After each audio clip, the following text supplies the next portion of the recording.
Today we will be discussing the part 2 of our video about grade 10 history first lesson, sources of studying history. So let's get started without any further ado. Archaeological sources. What are Seat inscriptions? Asana Lipi. The Seat inscriptions, also known as Asana Lipi, are among the oldest inscriptions in Sri Lanka. What are the oldest inscriptions in Sri Lanka called?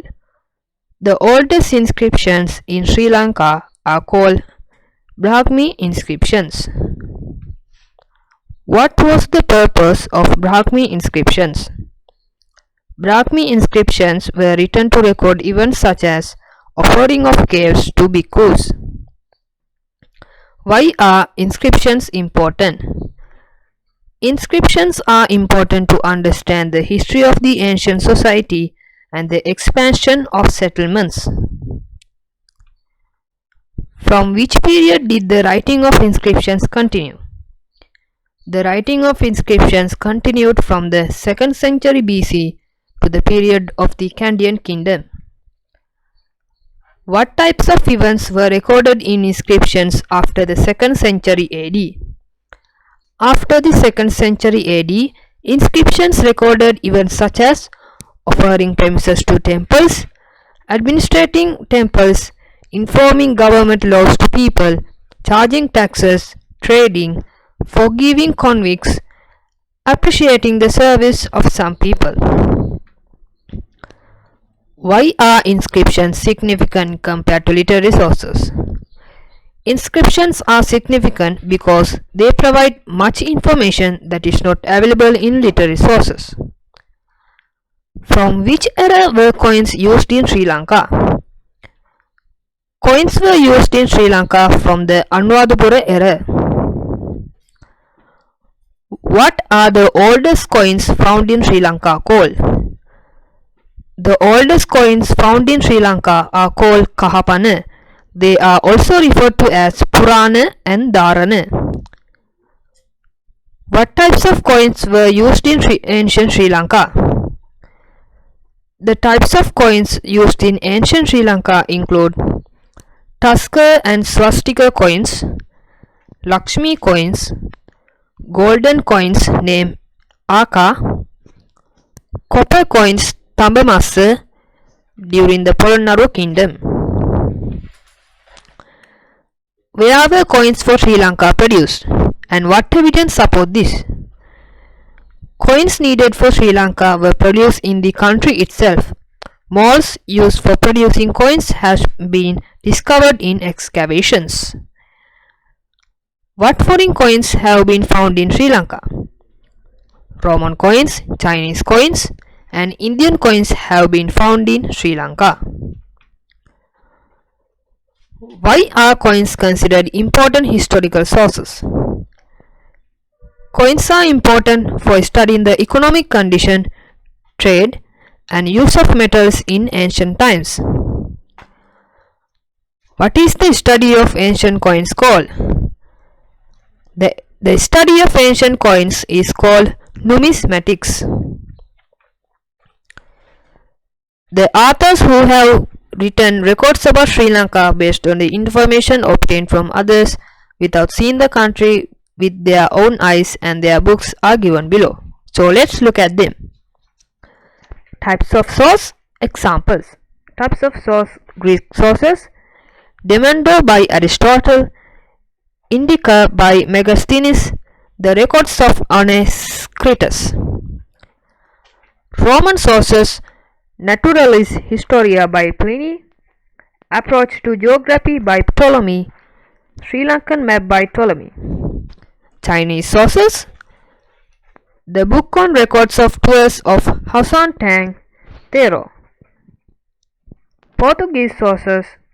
The book about Sri Lanka by Father Fernão de Queiroz. What types of ancient ruins can be seen in Sri Lanka? Ancient ruins in Sri Lanka include ancient buildings, stupas, stone pillars, tanks and ponds. Where are some ancient ruins located? Some ancient ruins are located in wilderness areas and close to forested regions where ancient people once lived. What are these ancient ruins called? These ancient ruins are called archaeological monuments. Why are archaeological monuments important? Archaeological monuments are important sources to study the history of Sri Lanka. Who made the Galpotha inscription? The Galpotha inscription was made by King Kirtisri Nishankamal. What knowledge can be gained from studying these ruins? These ruins provide knowledge about creative ability, technology, building design or architecture, craftsmanship, environmental conservation, water management skills of ancient people. Where is the Galpotha inscription located? The Galpotha inscription is located in Polonnaruwa. What is the Panakadu copper plate? The Panakadu copper plate is a historical document written on the order of King Vijayabahu I. To whom was the Panakadu copper plate granted and why? It was granted to an officer named Sitna Rubima Budalna as a gesture of gratitude for his loyalty to the king. What is written in the first three lines of the Panakadu copper plate? So you better take a look at it and short note it. So now let's move into the next question. Why is the Panakadu copper plate significant? This document is important for studying the history of the 12th century AD. Different media of epigraphy are given below. So let's look at that table. Media of epigraphy. Examples. Inscriptions, also known as stone. King Nishankamal's Galpotha inscription are some examples for inscriptions on stone. Walls, the graffiti in Srigiriya. Copper plates, Panakadu copper plate of King Vijayabahu I. Golden plates, Vallipuram golden plate. Wood, writings on the wooden post of Ambeka Devalaya. Clay slabs, scripts written on tiles and bricks. Urns, script written on clay pots and begging bowls. So I think you got a clear understand about this media of epigraphy. So now let's move into the next question. The names used to introduce the epigraphy according to the nature of place where they were written are given below. So now let's look at this also. Cave inscriptions. Inscription written near the rib ledges of caves. Cave inscriptions. Rock inscription. Inscriptions written on rock surface or top of the rocks. Pillar inscriptions. Inscriptions written on arranged stone pillars. Slab inscriptions. Inscriptions written on arranged stone slabs. Seat inscriptions. Inscriptions written on stone slabs like altar and pulpit. So now let's move to the next question. What do ancient drawings, sculptures and engravings represent? Ancient drawings, sculptures and engravings are live evidence that display the culture of ancient people. How are these artistic creations helpful in understanding ancient people? They provide information about clothes, art skills, use of jewelry, use of colors, religious beliefs. What is an example of ancient artwork that provides cultural insights? The frescoes in Srigiriya provide information about clothes, jewelry, hairstyles and beauty culture of women in ancient times. What are antiquities? Antiquities are objects remaining after being created or used by ancient people. Where are antiquities found? Antiquities are found in museums, religious places, various institutions, in care of some individuals in the country, excavations.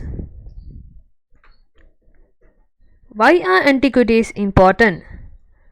Antiquities help us understand various aspects of ancient people, including their abilities and skills, ancient culture, technology, foreign relations, lifestyle. What types of sources can be used to construct the history of Sri Lanka? Diverse sources, including historical and archaeological sources, can be used to construct the history of Sri Lanka. What should be considered when using historical sources? Historical sources are past reports, not actual events.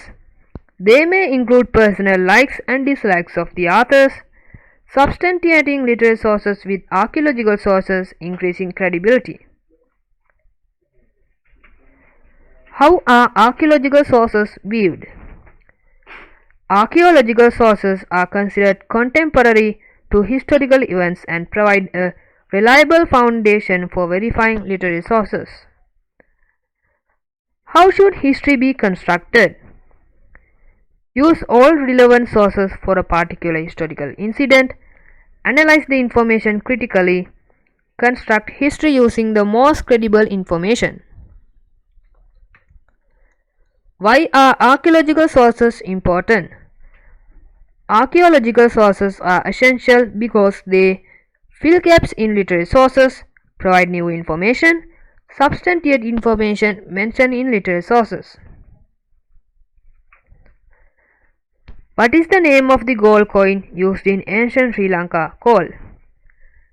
The gold coin is called medieval gold coins, also known as Madhyakalina Rankahavanu. What is the significance of these coins? These coins help to study the ancient economy, the technology of the time. Importance of learning history. So now we have moved to a new topic. So let's look at the new questions with answers. What is history linked with? History is linked with the study of sources. How can history be studied? History can be studied with curiosity. What habit does studying history naturally develop? It naturally develops the habit of reading books. What does the reader gain by studying history? The reader comes across diverse facts and ideas and opinions in reading books. His or her critical sense gets developed. How does history studying influence thinking? It encourages logical thinking. What is the benefit of understanding problems properly? It helps to find creative solutions to those problems. How does learning history impact personality development? Learning history helps in developing one's personality by fostering logical thinking and problem-solving skills. What are the benefits of studying history? Proper understanding of society and the world in which one lives. Constructing the future by understanding the present through past experiences. Recognizing national identity. Building national reconciliation by fostering love for humanity. Respecting others' cultures and tolerating different views. Why is the protection of archaeological sources important in Sri Lanka? Due to the long history of Sri Lanka, the expansion of ancient populations, and the limited number of creations made with durable materials like stone, metal, and clay, protecting these sources is essential. What threats exist to archaeological sources today? Archaeological sources are at risk due to the urbanization, settlement expansion, road construction, building construction, and agricultural activities. Who is responsible for protecting archaeological sources? It is the responsibility of the present generation to protect historical places, monuments, and antiquities as our ancestors had preserved them. What are some examples of ancient marks inscribed on rocky surfaces in Sri Lanka? Some examples are sun and moon, palmyra fan, bow, arrow, conch, ox hoof, tusker step, and figures of various animals. What do these marks represent? They represent ancient borders or served as an ancient form of communication similar to present-day road signs. What misunderstanding leads to the destruction of historical places and antiquities? Some people believe treasures are deposited in places with marks and antiquities, leading to their destruction. What activities contribute to the destruction of antiquities? Digging, scribbling, and drawing pictures on historical places and antiquities. What is the legal stance on damaging antiquities in Sri Lanka? It is a punishable offence according to the country's law. What is the responsibility of students regarding antiquities? Students should be determined to protect antiquities, understanding their historical and cultural value. What does the term epigraphy refers to? Epigraphy refers to writings inscribed on stones, also known as Shila Lipi, clay slabs, walls, copper plates, golden plates, wood, and various urns. What are inscriptions on stone slabs or rock called? Inscriptions on stone slabs or rock are called syllabus, also known as Shilalipi inscriptions. What is the sculpture of man and the head of horse located? The sculpture is located in Isurumini temple in Anuradhapura. From which time period is the sculpture believed to have been created? It is believed to have been created in the 7th or 8th century AD. What does the sculpture represent? This sculpture represents the gods Agni, head of horse, and Parjanya, image of a man. So that's all regarding this first lesson of history, sources of studying history. So I think you all got some information about this. So please make sure to leave us a comment, like and subscribe so we can publish more videos about them with short notes as well. So thank you for watching. Goodbye.